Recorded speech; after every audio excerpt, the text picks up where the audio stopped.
Mestre Jesus, nesse instante em que os nossos pensamentos se unem, Senhor, buscando alcançar o plano espiritual, rogando assistência para a nossa atividade. Queremos agradecer por esse momento de paz, de reencontro, de fraternidade, em que aqui estamos, para uma vez mais ouvirmos falar dos ensinamentos do Mestre Jesus, da interpretação trazida pelo nosso Mestre Kardec, onde vimos buscar a força de que necessitamos para o enfrentamento das nossas dificuldades, na luta contra as nossas imperfeições, o entendimento para as circunstâncias da nossa vida, porque já temos consciência, Senhor, de que essa jornada é mais uma oportunidade que o Pai nos concede, permitindo a cada um a correção de sua rota, de suas atitudes, de seus pensamentos, para logo mais, em outra oportunidade, com uma nova roupagem, podermos experimentar melhores momentos de crescimento espiritual nessa longa evolução a que todos nos submetemos. Por essa oportunidade, que cada vez que se renova, nos enche de alegria, nós agradecemos ao plano superior, ao Mestre Jesus, pelo momento de paz que nos proporciona. Também queremos rogar a assistência para o nosso Armando, no seu trabalho de divulgação doutrinária, e para todos nós que possamos absorver o melhor dos ensinamentos desta noite. Rogando aos amigos espirituais a assistência necessária para o nosso trabalho, damos por iniciada a atividade desta noite. Que assim seja, Senhor.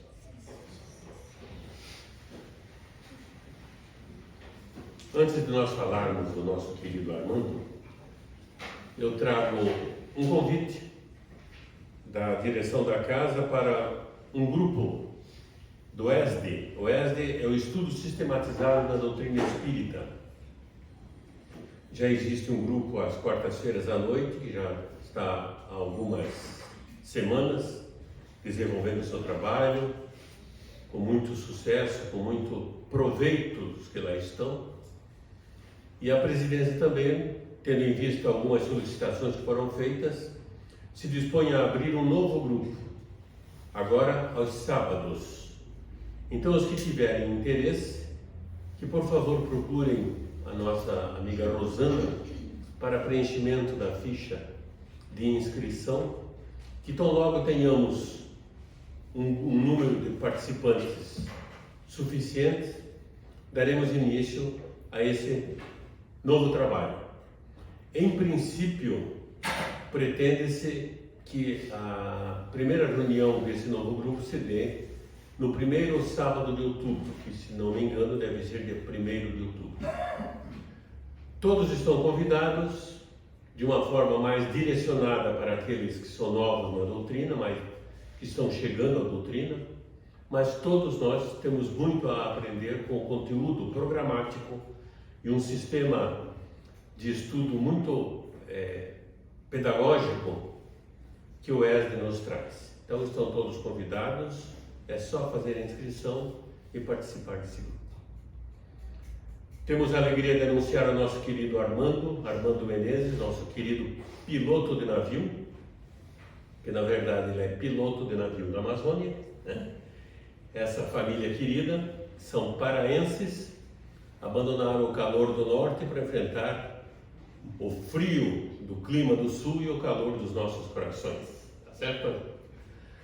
Com muita alegria queremos anunciar Armando Menezes, nosso trabalhador de tantos anos, um divulgador de todas as horas da doutrina espírita, com suas palestras muito proveitosas, de uma forma muito própria, que nos cativa a cada vez, que nos dá a honra de se apresentar conosco. Armando, por favor.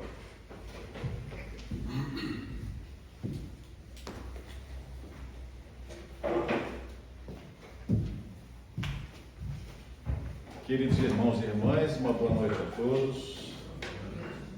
A honra é nossa, Joaquim. Nosso querido Joca, né? A honra é nossa de estar aqui novamente na nossa Sociedade Espírita Renovação. Hoje recebendo novos frequentadores, sejam muito bem-vindos.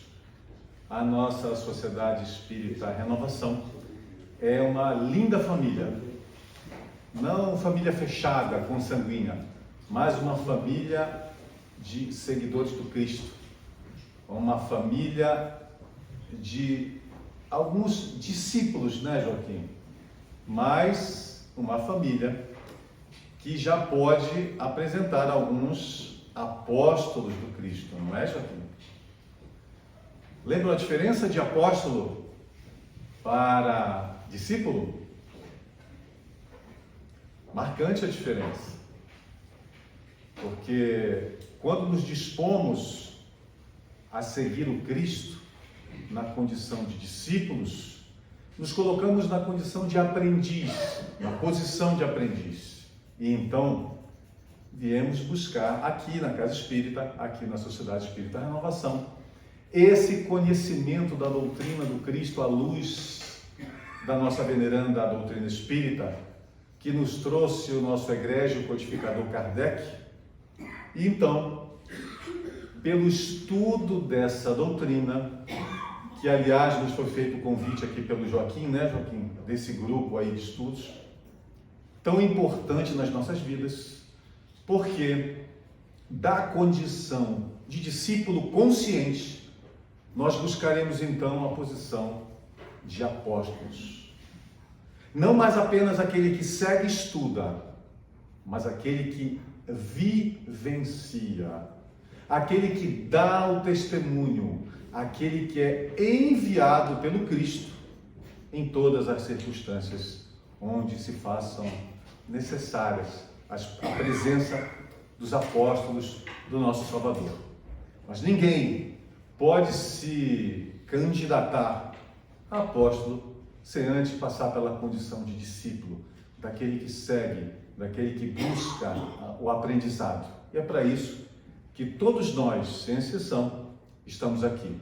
Porque a doutrina do Cristo é tão profunda, tão cheia de encantos, tão cheia ainda na nossa condição inferior, de mistérios não mais insondáveis, mas sondáveis quando nos dispomos ao estudo, que todos nós estamos na posição de aprendizes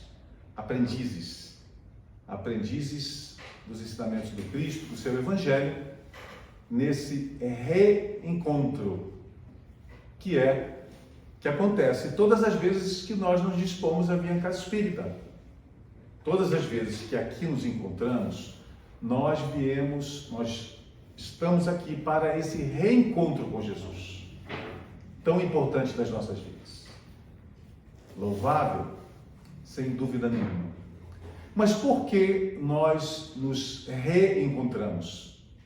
Não apenas na Casa Espírita, onde quer que se reúna dois ou mais em seu nome, lá ele estará. Foi a promessa do Cristo para nós, significando dizer que não apenas a doutrina espírita, mas qualquer igreja, qualquer assembleia que se disponha verdadeiramente de coração a encontrar o Cristo, lá ele estará.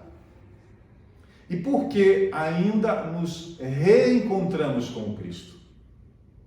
Tão bom reencontrar o Cristo, né? Mas por que ainda nos reencontramos?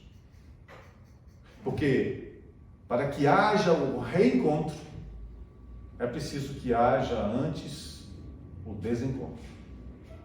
Nós nos encontramos com Jesus, como viemos ao longo dos séculos fazendo, dos pouco mais de 20 séculos, desencontramos o Cristo para depois reencontrá-lo. E é isso que nós estamos fazendo aqui hoje. Importante, portanto, nós pensarmos com as nossas mentes e com os nossos corações por que é que nós ainda precisamos reencontrar o Cristo. Por que ainda nós desencontramos Jesus? Se sabemos que Ele é o grande médico das nossas almas, o ungido, o governador supremo do nosso planeta, aquele que veio para nos salvar e nos libertar. Por que então esses desencontros nossos com Jesus? Pensando sobre isso, na tarde de hoje, quando lembrávamos da nossa vinda aqui, não por acaso, é claro, um amigo muito caro ao nosso coração iniciou uma conversa em um grupo de WhatsApp. E eu, lendo, normalmente nesses momentos, desligo o celular, fui chamado pelo filho amado a que olhasse o celular. Então, eu peguei o celular, mesmo estando concentrado na leitura do nosso Evangelho, como fazemos diariamente, e eu ouvi falando algo como se duvidasse da existência do Criador, duvidasse da providência divina, enumerando ele os males pelos quais nós passamos aqui na Terra, os desencontros, as injustiças, as coisas que ele estava considerando erradas, as pessoas faltosas, distantes da ética, do bem, da moral, mas não cristã. Porque ele duvida da existência do Criador. Portanto, Jesus, para esse amigo, muito caro ao nosso coração, é como se fosse alguém que estivesse tomando o lugar nas nossas vidas de nós mesmos.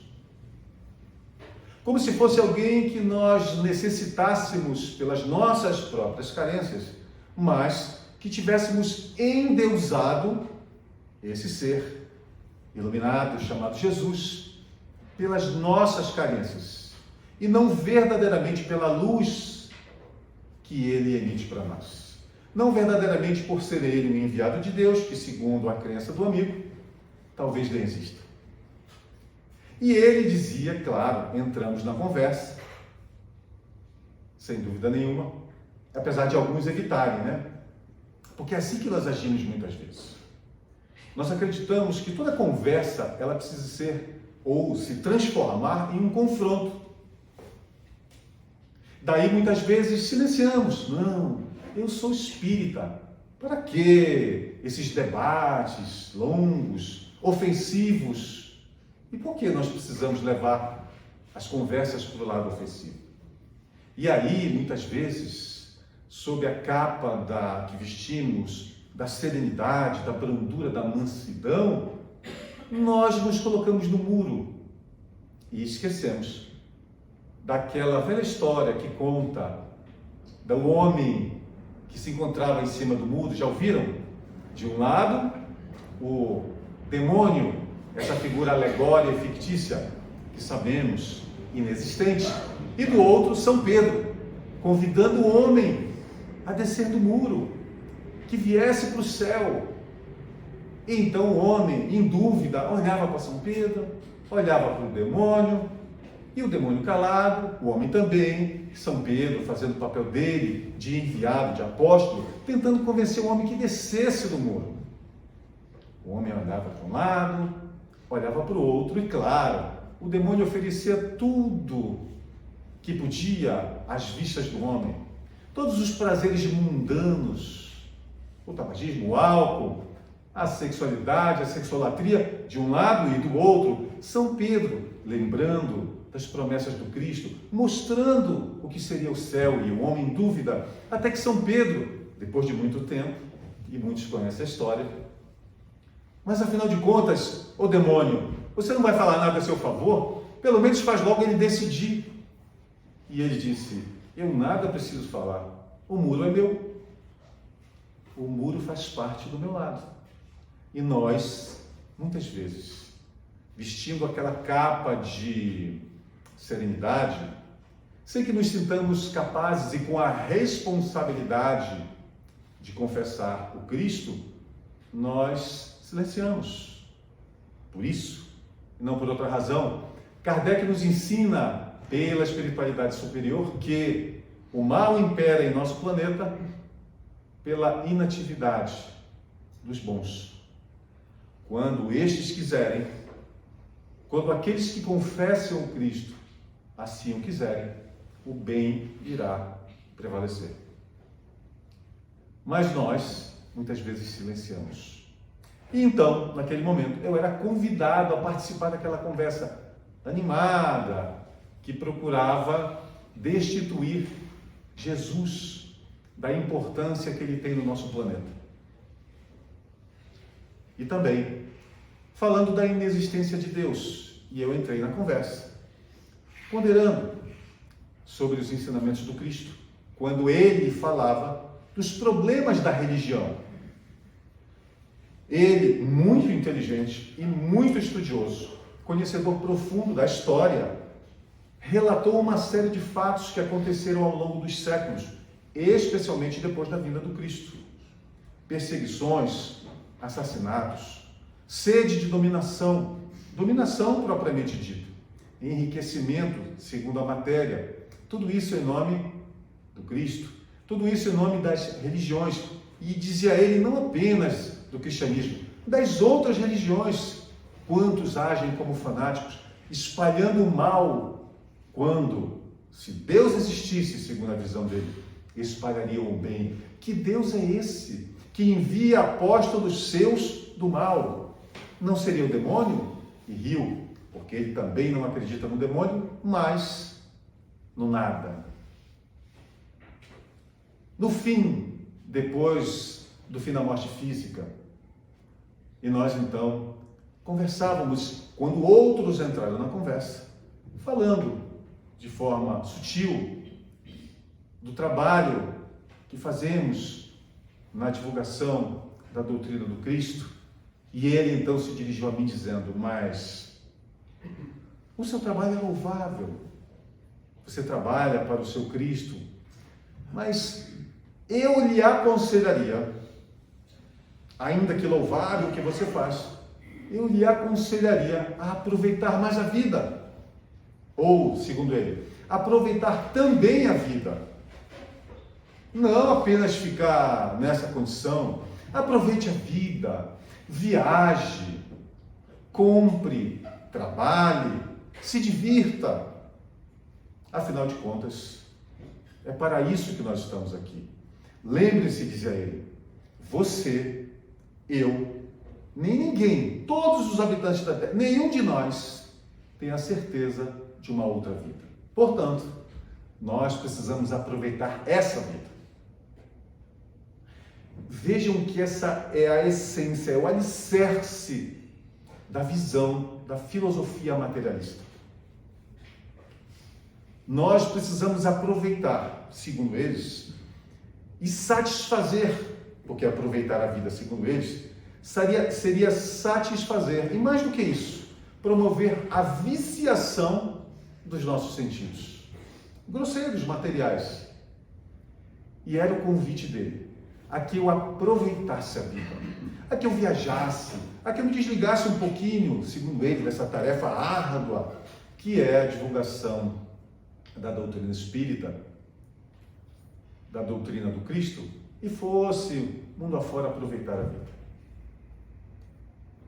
Porque não existiria, segundo ele, uma outra vida.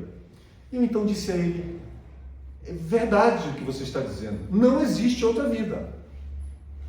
E fiquei um pouco em silêncio, porque todos os outros são cristãos. E aí eu vi que o espanto foi tão grande que gerou um silêncio no grupo. Eles devem estar pensando, eu acho que o Armando não está bem hoje, né? Não existe outra vida. Você tem toda a razão. Ora, só existe uma vida. E no momento, nós estamos encarnados. Não existem duas vidas, três vidas. O que nós chamamos de nessa vida, quando dizemos na doutrina espírita que as nossas encarnações são solidárias umas às outras, não dizemos que as nossas vidas são solidárias umas às outras. Ou poderemos, didaticamente falando, chamar essa existência de uma vida e a outra de outra vida, mas verdadeiramente a vida é uma só. Nós somos o que sentimos, o que pensamos, aqui como lá. Se é que nós podemos chamar o outro lado da vida, se é que ele é outro lado de lá. Porque somos espíritos momentaneamente vestidos desse corpo de carne, na experiência em busca da nossa redenção. Mas a vida é uma só, eu dizia para ele. E aí, eu lembrei do meu amado pai, em conversa com um amigo, que quando eu comuniquei da decisão de casar, do meu casamento, ele me disse, embora cristão, mas numa visão um pouco ainda distorcida: meu filho, você tem 20 anos, agora que você conseguiu a sua tão sonhada posição onde você queria trabalhar, mesmo o trabalho dele, agora que você tem que aproveitar a vida. Você só tem 20 anos. Imagina, a sua namorada tem 17. Como vocês vão casar? Você tem muito que aproveitar na vida. E eu então disse a ele: mas pai, é por isso que eu quero casar, eu quero aproveitar a vida, eu sonho em ter filhos. Quem tem filho sabe quanto é bom, não é? Olhar para uma filhinha linda como aquela que está ali, quanta alegria. E eu disse: eu quero aproveitar a vida. E ele disse: não, meu filho, não é assim que a gente aproveita a vida. Eu disse: eu vou chamar minha mãe. E ele disse: não, meu filho, você tem que sair mais, se divertir. Aí eu disse: já sei. Ir para a balada. Ele disse: isso. Eu disse: mas pai, foi você que passou a minha infância toda dizendo para eu ir para a igreja, mesmo antes de ser espírita. A propósito, Jesus ia para a balada, ia? Ele: não, mas você não está entendendo, nós não somos Jesus. Você precisa se divertir. Veja uma visão. E eu, em conversa com um amigo hoje, lembrando do meu pai físico aqui, do meu amado pai, não pude deixar de lembrar também de Jesus. Quando nos alertou justamente sobre isso, sobre essa nossa desconexão com o Criador, sobre essas nossas distrações aqui na Terra. Na parábola do festim de bodas, ele nos alertou que os enviados do Pai, do Rei, que é o Pai, nosso Pai Celestial, haviam ido convidar aqueles escolhidos para o festim de bodas do seu Filho, o Cristo. E todos recusaram. E disse então Jesus: uns se foram para o campo passear, aproveitar. Férias, afinal de contas, para que nós estamos na Terra, né? Estamos de férias. Outros foram para o seu negócio, para o seu trabalho. Claro, precisamos do nosso trabalho. Outros ainda assassinaram os enviados do Rei. Era Jesus nos alertando sobre o que fazemos da nossa encarnação aqui na Terra. De como administramos, gerenciamos o nosso tempo. Como encaramos a nossa encarnação. Respondendo a esse amigo no grupo, eu dizia: mas quando o espírito atinge um certo grau de maturidade psicológica e espiritual, ele passa a compreender a verdadeira razão de estarmos na Terra, o sentido da vida, que não é nós nos entregarmos e viciarmos os nossos sentidos, mas sim buscarmos a nossa transformação moral à luz do Evangelho de Cristo. É para isso que nós estamos aqui. Isso é aproveitar a vida. E isso não precisa ser boring, não precisa ser enfadonho. Isso, quando nós atingimos esse grau de maturidade, é uma alegria, amigo, disse a ele, indescritível aos nossos espíritos. As nossas almas, como nos diz Kardec, espíritos desencarnados, não é, Jota? Almas, espíritos encarnados. Nós aqui presentes, não todos, claro, porque temos aqui inúmeros irmãos do plano espiritual, mas nós encarnados, espíritos, didaticamente falando, chamamos de alma, o espírito encarnado, nós encarnados. Quando nós atingimos esse grau de maturidade, nós passamos a amar o trabalho para o Cristo. Nós passamos a entender diferente e compreender qual o sentido da vida. A nossa transformação moral, a nossa redenção, a nossa autotransformação e iluminação interior. É para isso, como nos diz Kardec, que estamos aqui. O objetivo exclusivo de nossa encarnação é a nossa transformação moral. Para isso estamos aqui. Mas muitas vezes nós nos perdemos nos nossos negócios, sejam eles nossos mesmos ou de outrem, onde nós trabalhamos, porque nós precisamos progredir materialmente, precisamos progredir profissionalmente. Está certo, precisamos, porque é aqui, no trabalho material, que Kardec nos ensina, desenvolvemos a nossa inteligência, aumentamos nossa capacidade cognitiva para que nós possamos compreender as leis morais, para que nós possamos promovendo o nosso desenvolvimento intelectual, também o nosso desenvolvimento moral. E claro, o trabalho sagrado, lei da vida, é necessário a todos nós, hoje e sempre. No plano espiritual, estamos de férias ou trabalhamos, Joaquim? Trabalhamos e muito. O trabalho apenas deixa de ser material. É um erro tão grande considerarmos trabalho só aquele que seja material. Não é. E do outro lado, segundo a visão do nosso amigo da vida, nós também trabalhamos, e muito. Muitas vezes, é claro, nesse entendimento errôneo, nós então decidimos, então eu preciso trabalhar na seara do Cristo, agora eu vou todos os dias à minha igreja ou ao centro espírita, vou participar de todos os bazares, de todos os grupos de estudo, de todas as sopas, entrega de cesta básica, palestras, estudos, tudo. E esqueço da minha casa.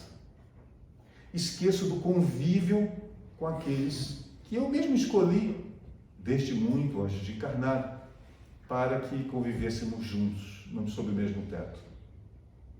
Já vimos, especialmente em atendimentos fraternos, muitos casamentos desfeitos por essa dedicação fuga do centro espírita, no centro espírita ou nas outras igrejas, em detrimento da família. O esquecimento da família, porque eu teria então que dar toda a minha atenção à casa espírita ou à igreja que eu frequente. Quando, na verdade, além do conhece-te a ti mesmo, escrito no templo de Delfos, que Sócrates nos trouxe e que Santo Agostinho nos lembrou, o conhece-te a ti mesmo, também estava escrito uma segunda frase, que era tudo em equilíbrio. Esse trabalho, a lei da vida, a atenção que nós precisamos dar aos nossos lares, também é fundamental. Se a nossa presença na casa espírita é importante, o nosso trabalho material também o é. E é a busca desse equilíbrio que nós precisamos seguir. Muitas vezes nós vamos lá para a nossa casa de campo. Eu quero passear. Nós temos uma amiga da família, ela é muito engraçada. Ela diz assim, você é um privilegiado, porque você viaja muito. Eu disse para ela, minha irmã, você não tem ideia, eu já passei em casa mais de 20 dias. E quando desci para pegar o elevador, eu lembrei, porque moramos num prédio, eu parei, olhei o elevador, disse, nossa, colocaram uma coisa nova aqui no elevador. Aí a esposa disse, nova? Já faz semanas. Não, eu não tinha visto. Aí eu parei e pensei, disse, espera, eu acho que eu cheguei de viagem do trabalho e não desci de casa. E não era pandemia, gente. Eu passei mais de 20 dias em casa, sem sair. E fiquei feliz da vida. Mas essa nossa amiga diz assim, você viaja muito de avião. Ela diz assim, eu fico procurando, todo final de semana, que é normal, tem promoção das companhias aéreas. E às vezes, um dia desse ela me contou, eu achei uma passagem, ela mora lá, conterrânea em Belém, eu achei uma passagem para Macapá a R$ 99. Adivinha, eu comprei na hora. Aí eu olhei para ela e disse, você sabe qual é o planeta mais próximo do sistema solar? Vocês sabem qual é o planeta mais próximo do sistema solar? Do Sol, né, exemplo, da nossa estrela? Sabem qual é? Mercúrio? Ela pensava isso também, é Macapá. E ela feliz da vida, porque para Macapá você não sabe onde você vai. Eu acho melhor você levar um ar-condicionado portátil, um ventilador, porque você vai sofrer. Se Belém é quente, tem vento. Lá não tem vento. Cuidado, você pode derreter. Mas eu sempre brinco que tem uma vantagem muito grande em morar nesses lugares. Porque dizem que quando nós moramos, quando nós fazemos bem, somos boas pessoas, nós desencarnamos e vamos para esse céu, né? E quando nós somos pessoas más, vamos para o inferno. Mas quem mora nesses lugares já nem sente mais calor no inferno, porque lá é 40 graus na sombra. Mas ela estava toda feliz, porque ia para Macapá. Um outro amigo meu veio para Curitiba, porque tem um familiar aqui, e me ligou. Amigo de infância, de outras encarnações, na verdade. Me ligou e disse, onde você está? Eu disse, adivinha? Ele disse, em casa. Eu disse, por que sim, em casa? Estou em casa, bom estar em casa. E você? Ele disse, não estou. Disse, novidade. Ele gosta de viajar. Onde você está? Ele disse, eu estou em Curitiba. Eu disse, não acredito. Era um sábado. Vamos sair para almoçar? Ele nos convidou. Vamos sair para almoçar amanhã juntos? Eu disse, mas claro, é uma alegria. Ele disse, ele adora nossas filhas. Ele disse assim, chama a Aparecida e as duas também, a Amanda e a Anne. Eu disse, fechou. Onde vamos almoçar? Ele disse, amanhã a gente resolve. Mas está marcado amanhã, né? Eu disse, fechou. E aí eu convidei as filhas, as esposas, marcamos o horário. Quando deu mais 11 horas da manhã, eu liguei para ele. Vamos almoçar onde? Ele disse, amigo, estou em São Paulo. O que aconteceu? Adoeceu alguma coisa? Não, eu estava em casa, ou na casa do meu cunhado, em Curitiba. De repente me deu uma coisa, eu comprei a passagem e vim para São Paulo. Eu já tem algum compromisso aí? Não, mas eu gosto tanto de viajar e vim. Mas você marcou o almoço hoje, está todo mundo esperando. Puxa, desculpa, né? Eu tive que viajar. Lá se foi ele para casa de campo. E assim nós vamos levando a nossa vida, distraídos do que verdadeiramente nós viemos fazer aqui.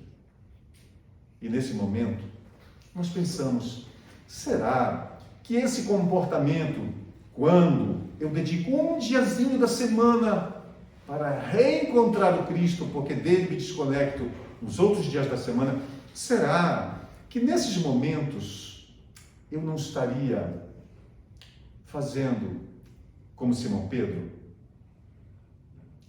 Será que o galo das nossas consciências não canta vez por outra, nos avisando que nós estamos negando ao Cristo antes que ele cante?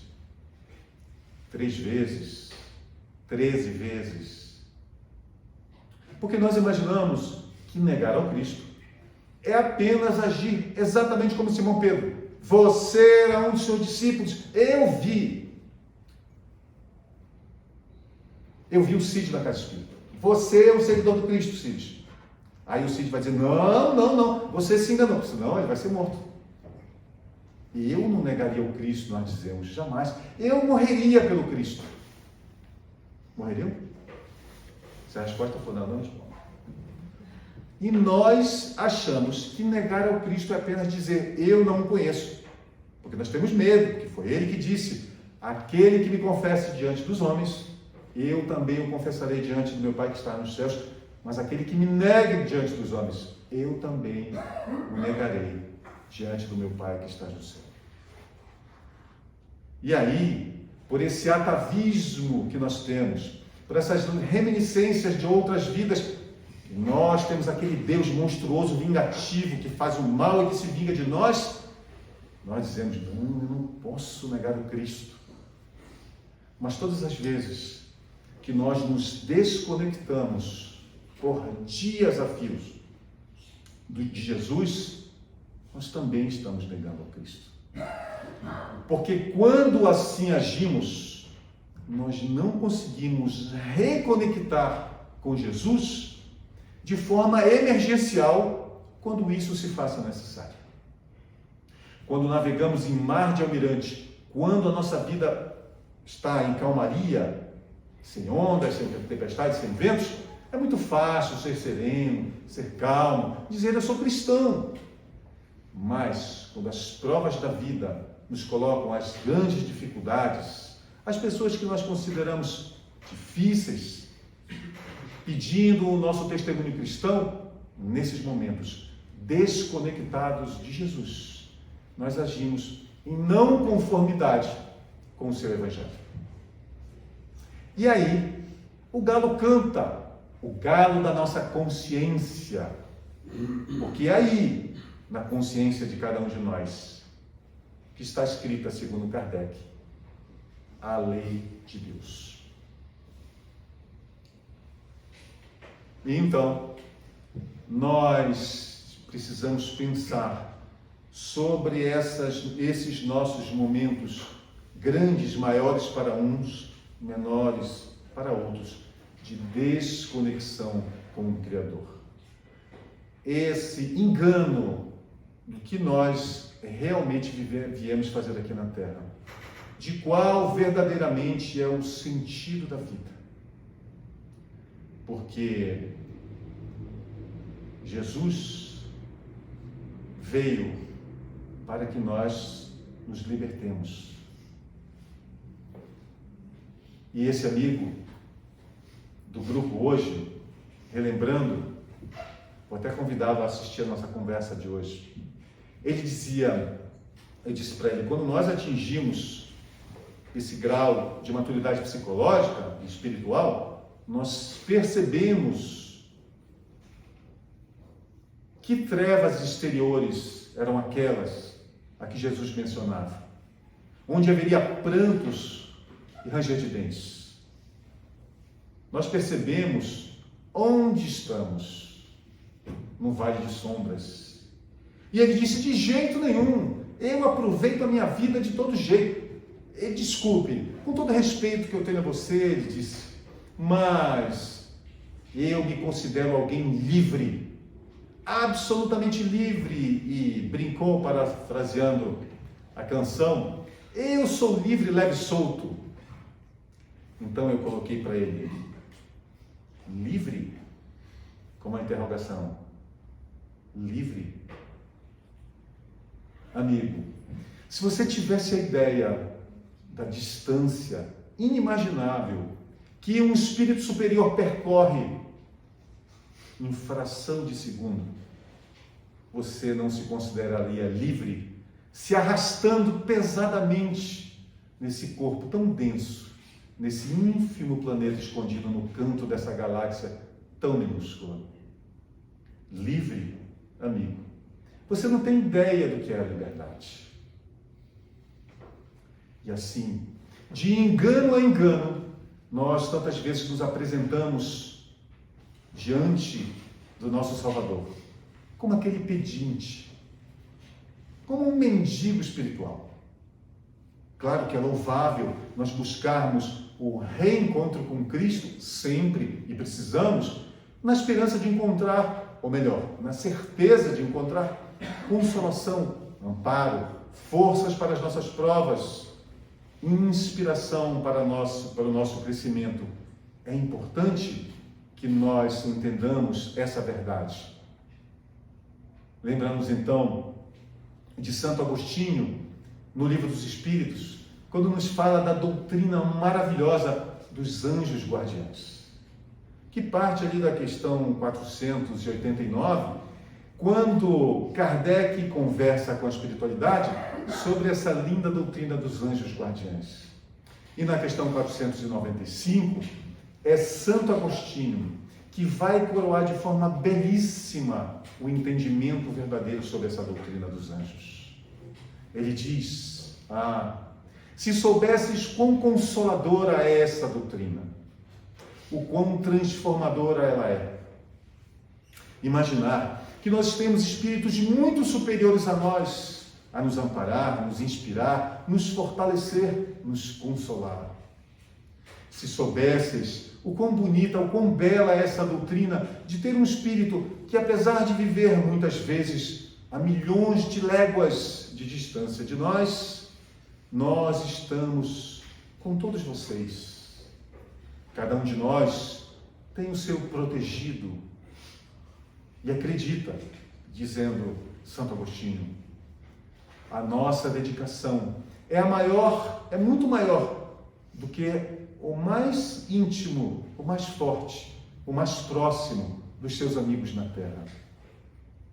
Nós estamos sempre com vocês. Quão linda, quão bela e quão consoladora é essa verdade, se soubesses.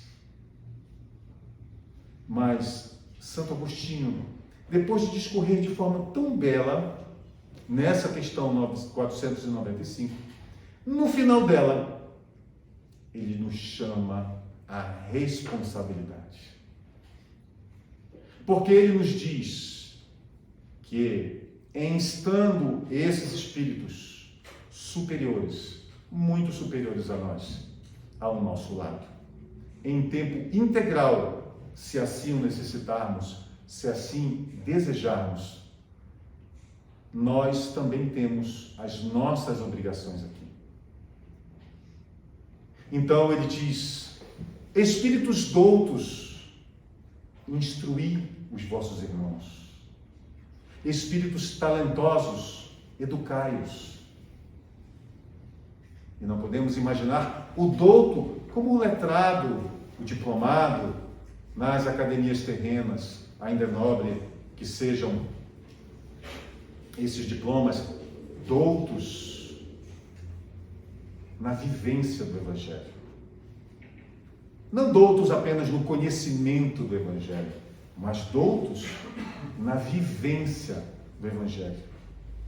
Instruí os vossos irmãos, talentosos, não apenas no nosso trabalho, nas coisas da matéria, talentosos na arte de amar.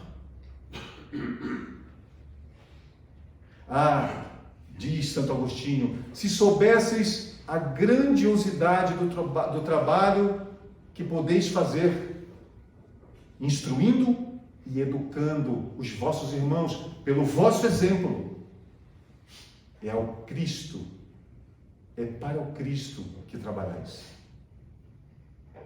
Nós encarnados, nós que recebemos o auxílio, a inspiração, o consolo deles, os nossos superiores, os nossos irmãos que velam por nós, que tutelam a nossa reencarnação, nos convidam também nós a que façamos o mesmo àqueles nossos irmãos aqui na Terra.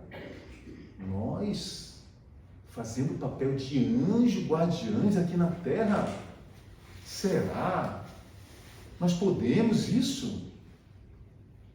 Claro, não na acepção completa, ampla, magnânima, com a profundidade dos anjos que se encontram em esferas de vida superior, mas, assim como nós recebemos, eles nos convidam a doar.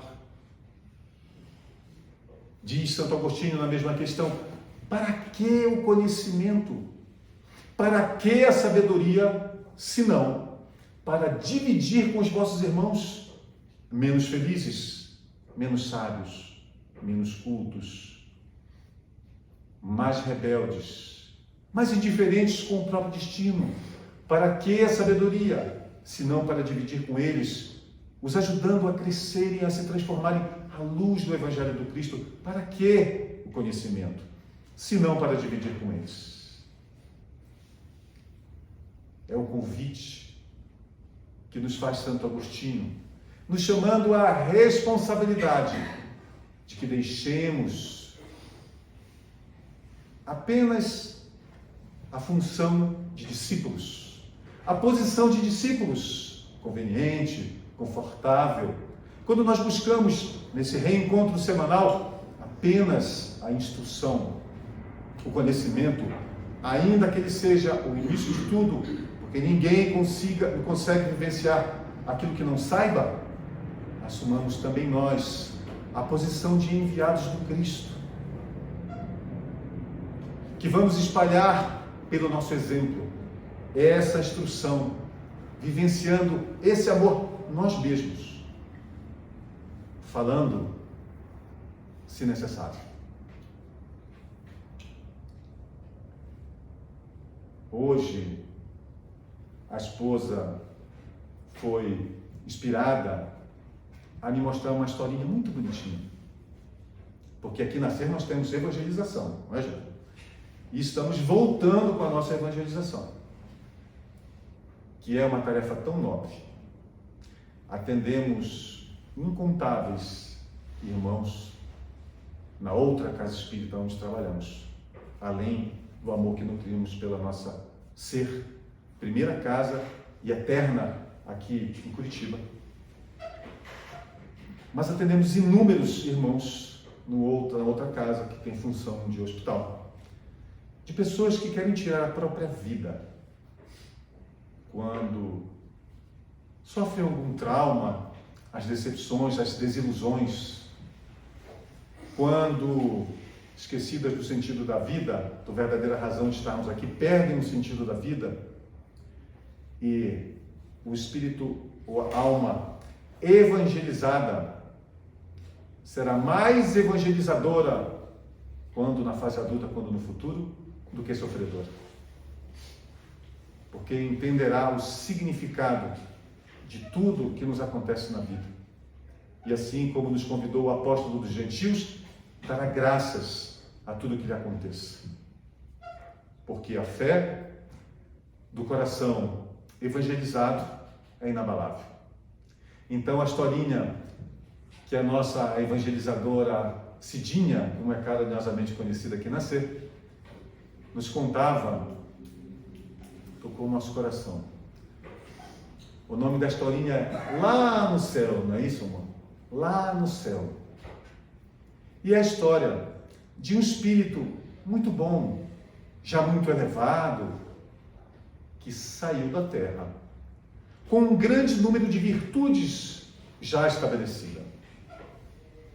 Mesmo sem ser espírito perfeito, ele desejava muito fazer o bem. Porém, esse espírito, que se chamava Leal, não é isso? Lindo nome, né? Que bênção essa virtude chamada lealdade. Quão nobre e importante ela é no nosso planeta. Lealdade. E esse espírito que não necessitava mais retornar à Terra, não precisava mais reencarnar em mundos materiais, desejava, por gratidão, ajudar aos irmãos aqui na Terra. Então, ele percebeu e lembrou da doutrina abençoada dos anjos e desejou ser um anjo guardião. E eu posso ajudar alguém, tudo isso contado com as minhas palavras, porque eu não tenho talento das nossas irmãs, a Cidinha, que é a esposa, da nossa querida Bia e da nossa querida Rose, que são as 3 evangelizadoras dessa turma, que há 350 anos, né, vocês já evangelizam aqui. Não estou falando da idade, estou falando de evangelização, né? Já a pessoa falar a idade com a esposa e tudo? Pode falar. Olha, ela é corajosa. Olha o que eu falo. Aí, ela tem 17, temos 37 de casado. Então, como nós sabemos, aí, esse espírito resolveu ajudar. Então, foi lá bater na porta do que eles chamaram, elas chamaram de escola dos anjos. E eles ali trabalhavam e se reuniam esses anjos. E ele foi lá. Eu quero ser um anjo guardião. Eu quero ajudar meus irmãos. Ah, então você é candidato a anjo da guarda? Sim, sou candidato a anjo da guarda. Pode entrar. Olha, para ser anjo da guarda, disse um dos anjos, você precisa de certas qualidades, de certas virtudes, já bem estabelecidas no seu coração. Você gosta de praticar o bem? Ah, eu amo praticar o bem.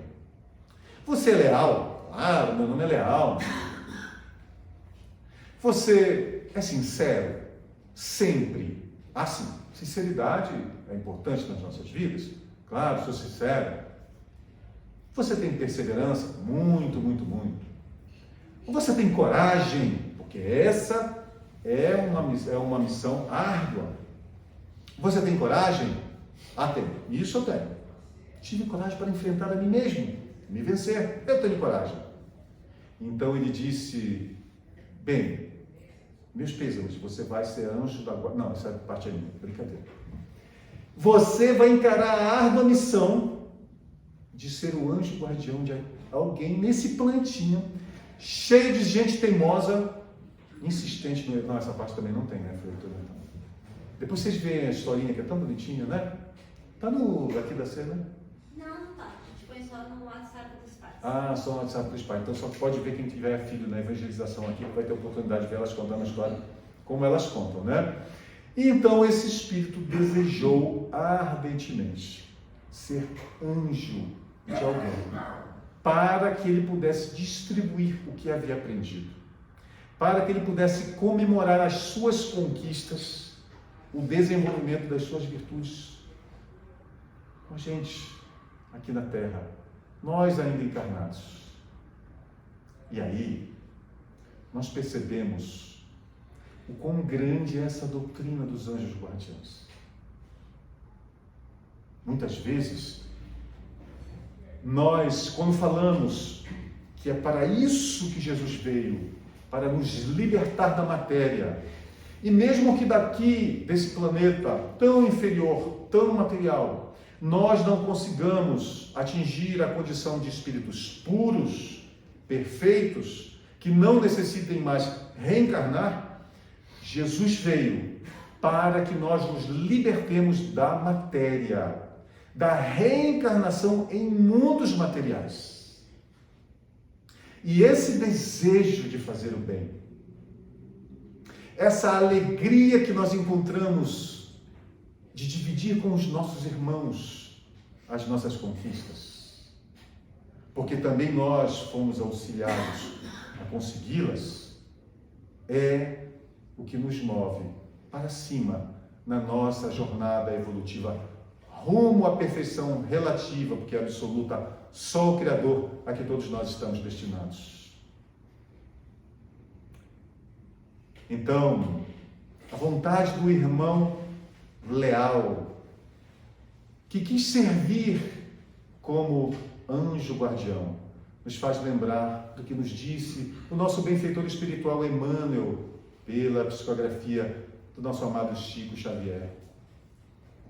O amor é, acima de tudo, serviço aos semelhantes. É a caridade em essência, como a entendia Jesus.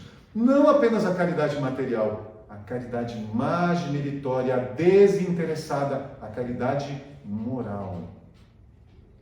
Mas nos ensina Kardec, no capítulo 11 do nosso Evangelho segundo o Espiritismo, que a verdadeira caridade é impossível sem a fé. Impossível. Nós, nos diz Kardec, podemos até ter alguns impulsos de generosidade, sejam elas esses impulsos, eles materiais ou mesmo morais, mas a verdadeira caridade, aquela austera, abnegada, ela só é possível com a fé. Não a fé cega. Não a fé naquilo que nem sabemos o que seja. Fé na vida futura. Fé em Deus. Fé nas promessas do Cristo. Fé na nossa vida futura. Fé no amor de Deus por nós, na providência divina. Fé é esse sentimento, fé, que nos dá a certeza de que Ele é sim o nosso Pai, o nosso Criador, a inteligência suprema do universo, a causa primária de todas as coisas, mas a essência do amor. Fé em nós mesmos, que Jesus tanto nos fala, e que nós, muitas vezes, por rebeldia, outras vezes por ignorância, nos recusamos a sentir. Claro que é muito nítido que muitas vezes essa ausência de fé, esse não acreditar, nos vem nos nossos corações por conveniência.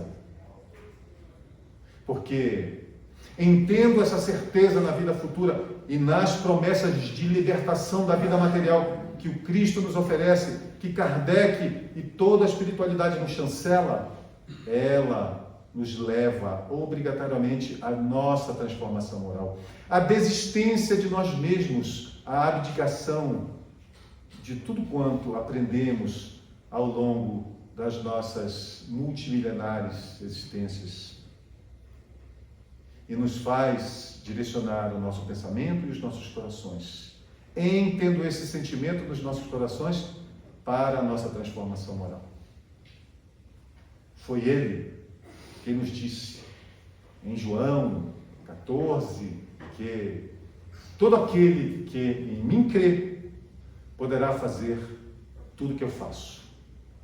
E mais ainda, portanto, queridos irmãos e irmãs, aqui presentes, encarnados e desencarnados, o nosso Deus, que a doutrina espírita nos apresenta, não é mais o Deus das penas eternas, mas o Deus com D maiúsculo, das oportunidades eternas.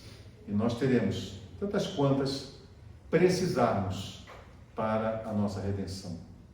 Mas, de encarnação em encarnação, nós chegamos aqui, agora. E a partir de hoje, nós precisamos apenas de uma encarnação para a nossa redenção. E essa encarnação não é a próxima, é essa.